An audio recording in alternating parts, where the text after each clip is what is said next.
Olá, meu amigo e minha amiga, sejam mais uma vez bem-vindos aqui ao nosso canal. Eu vou falar aqui de um assunto que deixa muita gente irritada, angustiada. Parece que o INSS não vai surpreender com análise de incapacidade, não. Nos últimos meses aí, as percepções que os segurados estão tendo é que o órgão tem seguido uma linha aí previsível e muito burocrática na análise de benefícios, principalmente de incapacidade, sem grandes surpresas ou avanços significativos, tá? Para acelerar. O que era esperado com a digitalização desse serviço e com as promessas, de maior celeridade, justiça nos processos de concessão, tem na prática aí revelado um sistema ainda engessado, resistente a evoluções mais humanas e eficazes. Infelizmente, né, pessoal? Bom, nós estamos vivendo época de promessa que não foi cumprida, né? Tem gente ainda que acreditou em Papai Noel, Coelhinho da Páscoa, eu não vou nem citar. Bom, apesar da constante atualização tecnológica, como a plataforma Meu INSS e os agendamentos automatizados, os critérios das análises de incapacidade permanecem baseados majoritariamente em uma visão médica estrita e com pouco espaço de interpretação contextual das condições reais de saúde do segurado. Isso significa que o segurado com um laudo robusto, sintomas claros, ainda assim pode ser surpreendido negativamente com indeferimento, baseado em entendimentos limitados ou consultas médicas breves e superficiais, que é o que acontece, né? Eu não chamo nem de perícia o que acontece, porque é impossível você passar por um médico, o médico não te examinar, o médico não ouvir você relatar quais são os seus problemas de saúde, não olhar os tratamentos que você faz, a medicação que você toma, o laudo de um especialista que está te tratando, e tirar uma conclusão de um diagnóstico. Isso não é perícia, isso não é nada. Isso é simplesmente uma falta de respeito, de consideração até com o próximo. Tá? É um absurdo isso. Mas o INSS diz, olha lá, as perícias presenciais continuam sendo o principal filtro de concessão de benefício por incapacidade temporária e aposentadoria por invalidez. Quer dizer, são muito bonitos para colocar isso no papel, vocês estão vendo? Só que na prática não é isso que acontece. Muitos peritos trabalham sobre alta demanda. Olha lá, vou eu começar a chorar de novo aqui, emocionado com esses coitadinhos. Eles têm prazos apertados e recursos limitados, coitadinhos. E isso impacta diretamente na qualidade da avaliação. Eu já tenho uma opinião diferente, é que são incompetentes mesmo, são desumanos, sem ética, sem moral, sabe? Sem supervisão, tá? Em cima deles. Que numa perícia judicial, eu coloquei em outros vídeos já, não é assim. Nessas condições, a profundidade da análise da incapacidade acaba comprometida, resultando em decisões que não refletem de fato a situação desse segurado.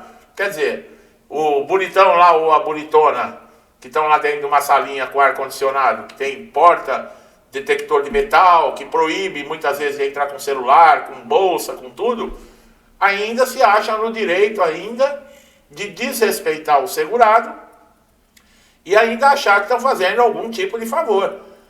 Que é assim, servidor público no Brasil, tenho nada contra servidor público, com aqueles que trabalham, com aqueles que fazem e têm consciência que estão ali para servir o público, não para se servir do público. Contra esse eu não tenho nada.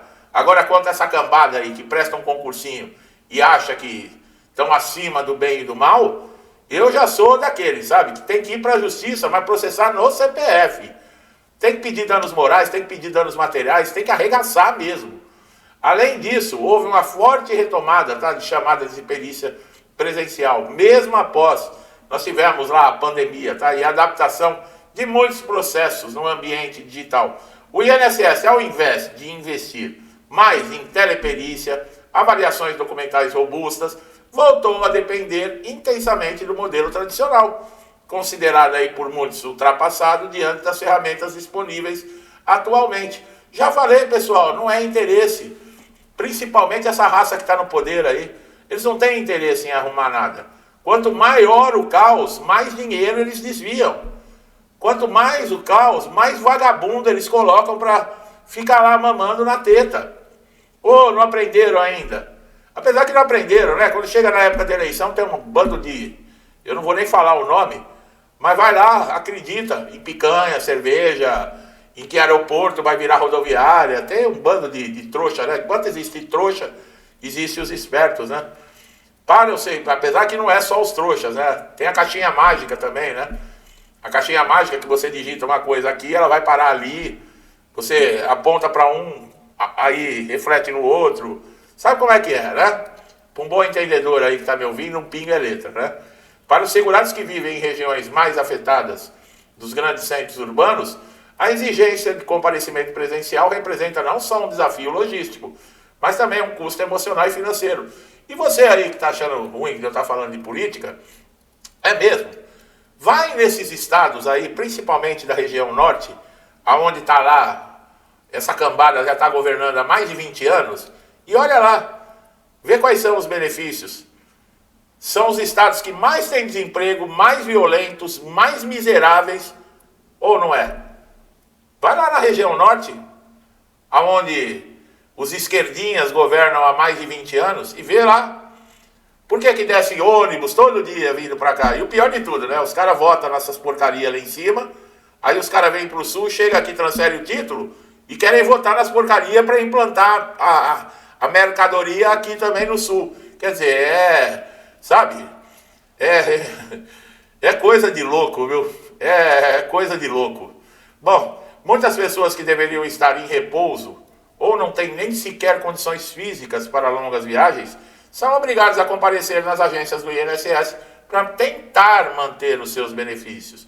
Além do impacto prático, há uma questão de desconfiança estrutural. O sistema parece sempre partir do pressuposto que o segurado está tentando fraudar o benefício. Olha lá. Ao invés de presumir boa-fé.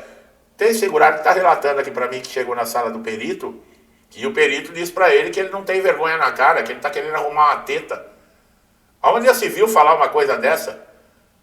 Aonde já se viu alguém com problema de saúde, doente, acidentado, está sofrendo, muitas vezes com dores, com tratamentos terríveis, ter que ouvir?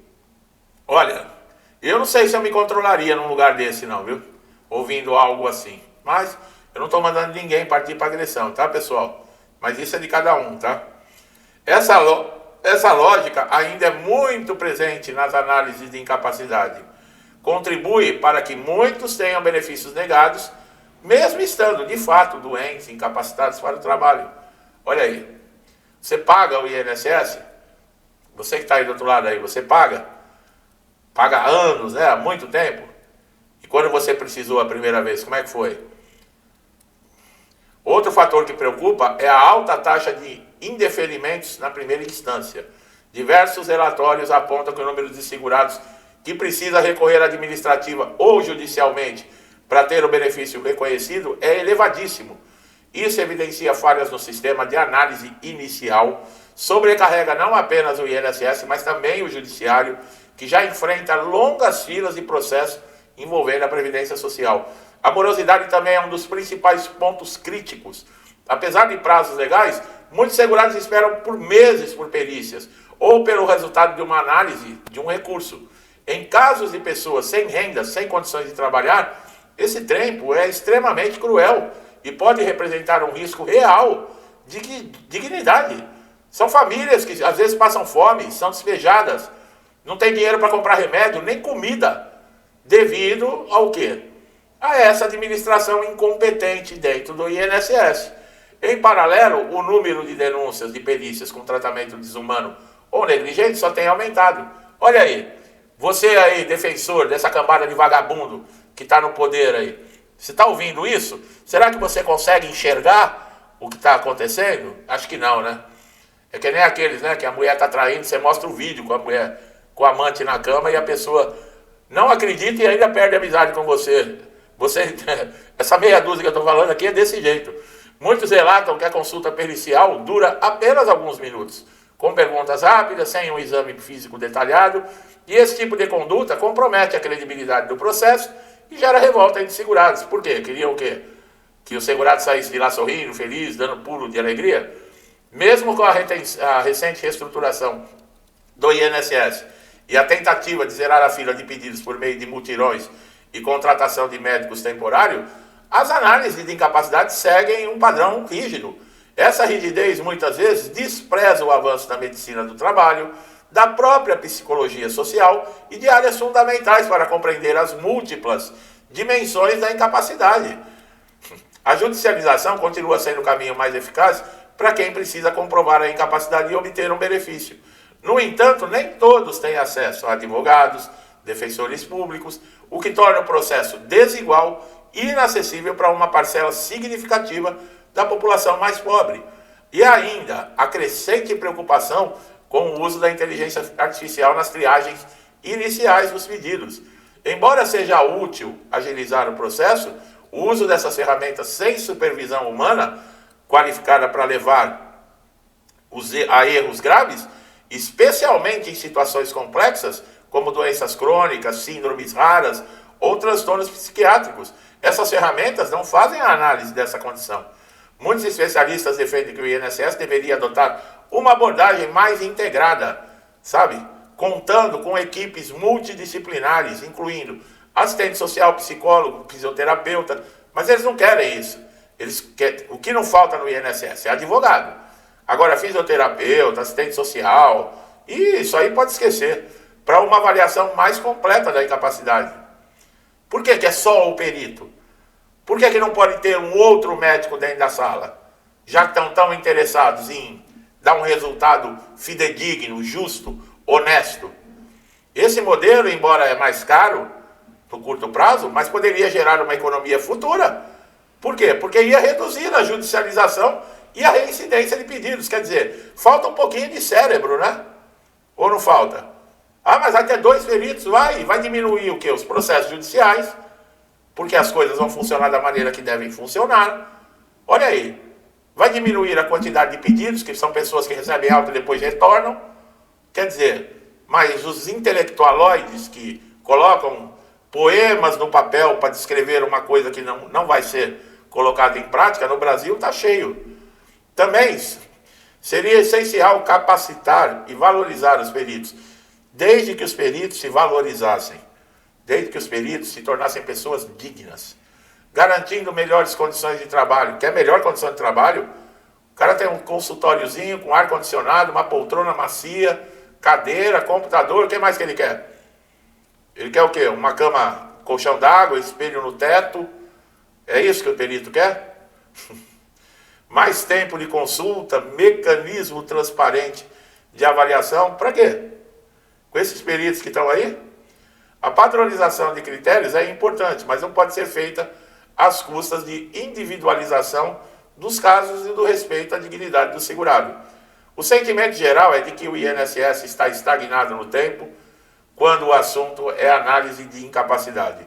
Em vez de surpreender com empatia, quer dizer, se colocar no lugar do segurado, inovar, ter precisão técnica, né, que é o que eles chamam aí de perícia, que não é porcaria de perícia nenhuma.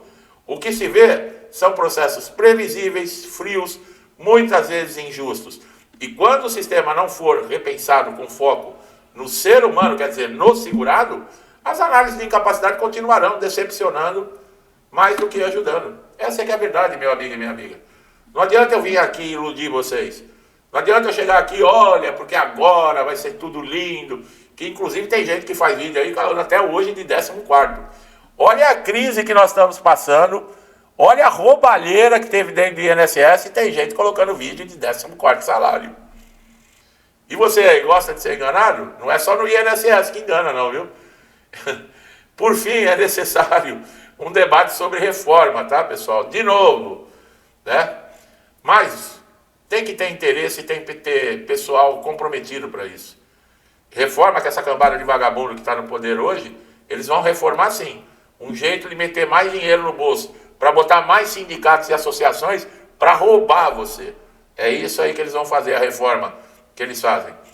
É igual às reformas de ministério. Fazem uma propaganda, não, vamos reformar o ministério. Aí eles tiram um vagabundo e colocam outro no lugar. Às vezes eles tiram um vagabundo que rouba um X e colocam um vagabundo que vai roubar o dobro do que aquele. E chama isso de reforma. E nós, né, otários, continuamos pagando nossos impostos.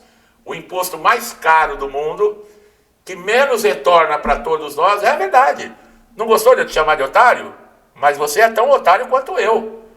Que eu também sou otário, eu também sou um pagador de imposto como você. E o que você tem de retorno dos impostos que você paga? O mesmo que eu, nada. Então o que nós somos?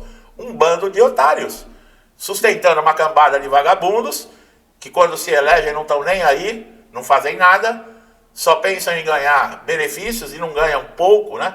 Ganham muito, e nós continuamos aí, sem receber nada de volta. Gente aí com esgoto na porta de casa, gente que não pode botar o celular, sair na calçada para falar no celular que é assaltado, ou eu estou mentindo? E aí quando você se machuca ainda no trabalho, você procura o que você pagou, que é o Instituto de Previdência, para te dar um suporte, ainda você é roubado ainda por sindicato, por associação, por ONG, por funcionário, por tudo. É isso aí. Ou eu estou mentindo, ou o que eu estou falando aqui é alguma mentira. Hã? Meu amigo e minha amiga que estão chegando a primeira vez aqui no canal, sejam bem-vindos. É, pessoal, infelizmente é a verdade. Infelizmente, eu não estou chamando você de otário, eu também sou otário. Todos nós somos otários, porque nós aceitamos esse tipo de coisa. E às vezes quietinho, né? Bom, se inscreva no canal, ative o sininho de notificação para não perder nenhum conteúdo. Você, meu amigo e minha amiga, que estão aí sempre me incentivando, ajudando, auxiliando, sempre aí buscando informação. Que Deus abençoe a casa de vocês, a vida, a família, com tudo de bom, tá, pessoal? Tudo que eu desejo de bom para mim e para minha família, eu lhes desejo em dobro. Deixo um forte abraço e até os próximos vídeos.